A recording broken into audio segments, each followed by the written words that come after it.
Hello student, this is Anupam Gambhir. You are watching Anupam English classes. Student, आज के इस video lecture में क्लास 12 इंग्लिश फ्लामिंगो बुक से poem 6 Aunt Jennifer's Tiger, जिसकी poet Adrienne Rich है, इसके हम एक्सप्लेनेशन को कवर करेंगे। सो चलिए स्टार्ट करते हैं पोम का explanation line by line. Student, इस पोम में जेनिफर एक फीमेल है जो कि कपड़े पर एम्ब्रॉयडरी कर रही हैं और वो क्या बना रही हैं, एक टाइगर का चित्र बना रही हैं कपड़े पर एम्ब्रॉयडरी करके। स्टूडेंट्स, ये जो आंट जेनिफर्स हैं ये अंकल से बहुत ज़्यादा डरती हैं, यानी कि अपने हस्बैंड से बहुत ज़्यादा डरती हैं, क्योंकि जब से मैरिज हुई है तब से वे उनको टॉर्चर करते हैं और ये उनसे परेशान रहती हैं।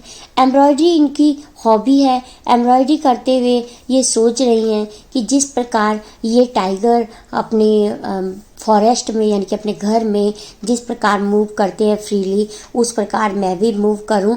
लेकिन वो सोचती हैं शायद ऐसा नहीं होगा, क्योंकि मैरिज के इतने दिनों बाद भी वो अंकल से बहुत ज़्यादा डरती हैं और अंकल सोचते हैं कि ये जो भी एम्ब्रॉयडरी कर रही हैं ये सब बेकार का काम है, और वो साथ ही एम्ब्रॉयडरी करते हुए डर भी रही हैं कि कहीं अंकल ना आ जाएं और उन्हें डांट ना दें। सो स्टार्ट करते हैं फर्स्ट लाइन से। Aunt Jennifer's tiger prance across a screen, bright topaz, denizens of a world of green. Prance की मीनिंग होती है स्टूडेंट वॉक और रन एनर्जेटिकली, उछल कूद कर रहे हैं टाइगर। तो पोएट क्या कह रही हैं कि जो आंट जेनिफर एम्ब्रॉयडरी कर रही हैं एक स्क्रीन पे एक टाइगर बना रही हैं, जो टाइगर बना रही हैं वो बहुत ही प्रैंस कर रहा है, यानी कि उछल कूद कर रहा है, एनर्जेटिकली उछल कूद कर रहा है। ब्राइट टॉपैच, और टॉपैच की मीनिंग होती है student a bright yellow coloured stone.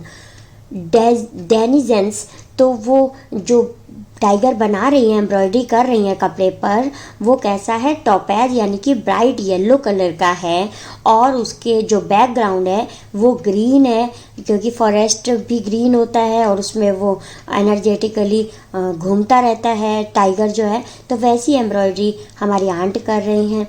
और डेनिजेंस की मीनिंग होती है रेजिडेंट, यानी कि वो जो अपने घर में फॉरेस्ट में जो टाइगर है वो एनर्जेटिकली घूम रहा है। They do not fear the man beneath the tree. They pace in sleek, chivalric certainly. Sleek की मीनिंग होती है स्टूडेंट जेंटल या सज्जन लोग, और शिवेलरिक की मीनिंग होती है पोलाइट एंड काइंड बिहेवियर। और जो टाइगर वो बना रही हैं वो बिल्कुल फियर हैं, किसी से नहीं डरते। इसके अपोजिट क्या है, जो आंट हैं वो अंकल से बहुत ज़्यादा डरती हैं और अपने घर में भी फ्रीली मूव नहीं कर पाती हैं। Now second paragraph. Aunt Jennifer's fingers fluttering through her wool fine even the ivory needle hard to pull. और फ्लटरिंग की मीनिंग होती है स्टूडेंट शेकिंग या कांपना। तो जो आंट जेनिफर हैं वो कढ़ाई कर रही हैं, और कढ़ाई करते समय जो उनकी फिंगर्स हैं वो फ्लटरिंग कर रही हैं, यानी कि कांप रही हैं, हिल रही हैं उनकी फिंगर। और उनको जो वो जिससे कढ़ाई कर रही हैं, जिस नीडल से वो कढ़ाई कर रही हैं, उसको कपड़े से बाहर और अंदर डालने में भी उनको वो जो नीडल है वो हार्ड टू पुल लग रही है, यानी कि बहुत ही हैवी लग रही है। और उस नीडल को आंट जेनिफर बहुत ही परेशानी से कपड़े से बाहर और अंदर कर रही हैं। शायद वो वीक भी हो गई हैं, इस वजह से भी उनकी फिंगर कांप रही हैं, और दूसरा वो अंकल से भी बहुत ही ज़्यादा डरती हैं और वो सोच रही हैं कि कहीं अंकल ना आ जाएं और उनको डांट ना दें। इसकी वजह से उनकी जो फिंगर्स हैं वो बहुत ही ज़्यादा कांप रही हैं। The massive weight of uncle's wedding band sits heavily upon Aunt Jennifer's hand. Wedding band की मीनिंग होती है स्टूडेंट वेडिंग रिंग, और सिट्स हैवीली की मीनिंग यहाँ पर है ग्रेट बर्डन या बोझ उठा लेना।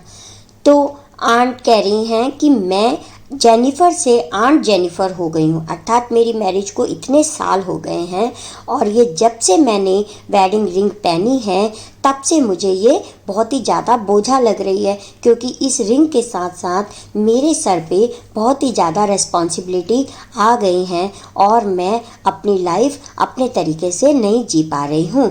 इसीलिए ये जो आंट जेनिफर हैं उनको जो वेडिंग रिंग है वो भी एक बहुत ज़्यादा बोझ के समान लग रही है। Now last paragraph.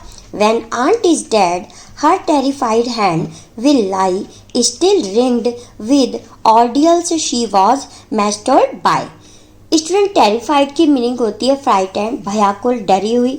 और ऑडियल्स की मीनिंग होती है डिफिकल्ट, ट्रायल, और मैस्टर्ड की मीनिंग होती है यूज्ड टू। यहाँ पे हमारी पोएट कह रही हैं कि जब आंट की डेथ हो जाएगी, जब वो मर जाएंगी, तो जो उनके हैंड्स हैं वे लाए, वो भी ज़मीन पे ऐसे पड़े रह जाएंगे, लेकिन ये जो रिंग है, रिंग फिर भी उनको ऑडियल्स यानी कि डिफ़िकल्ट ट्रायल, फिर भी उनका बोझा, जो रिंग का बोझा है, जो रिस्पॉन्सिबिलिटी है, वो उन पे बनी रहेंगी, क्योंकि वो तब भी एज अ वाइफ रहेंगी अंकल की, और उसकी रिस्पॉन्सिबिलिटी को अपने साथ लेकर, अर्थात उस वो जो रिंग है वो उनके साथ रहेगी, और उनकी रिस्पॉन्सिबिलिटी जो थी वो भी उनके साथ रहेगी आंटी के। The tigers in the panel that she made will go on prancing, proud and unafraid. यहाँ पे हमारी पोएट कह रही हैं कि जो पैनल यानी कि उस क्लॉथ पे, कपड़े पर जो वो टाइगर का चित्र बना रही हैं हमारी आंट, उनकी डेथ के बाद भी वो टाइगर्स वैसे ही प्रैंसिंग करते रहेंगे, उछल कूद करते रहेंगे, प्राउड एंड अनअफ्रेड, और प्राउडली मूव करेंगे, किसी से नहीं डरेंगे, फियरलेस होंगे वो टाइगर। इसके विपरीत जो हमारी आंट हैं वो जीवन भर एक बोझे से लदी रही, और वो कभी भी अपनी इच्छाओं को उजागर नहीं कर सकी। स्टूडेंट, इसी के साथ ये हमारी पोम कंप्लीट होती है। I hope this video lecture is very helpful to you. If yes, please like this video, share this video and subscribe my channel for more videos. Thank you so much for watching. Bye.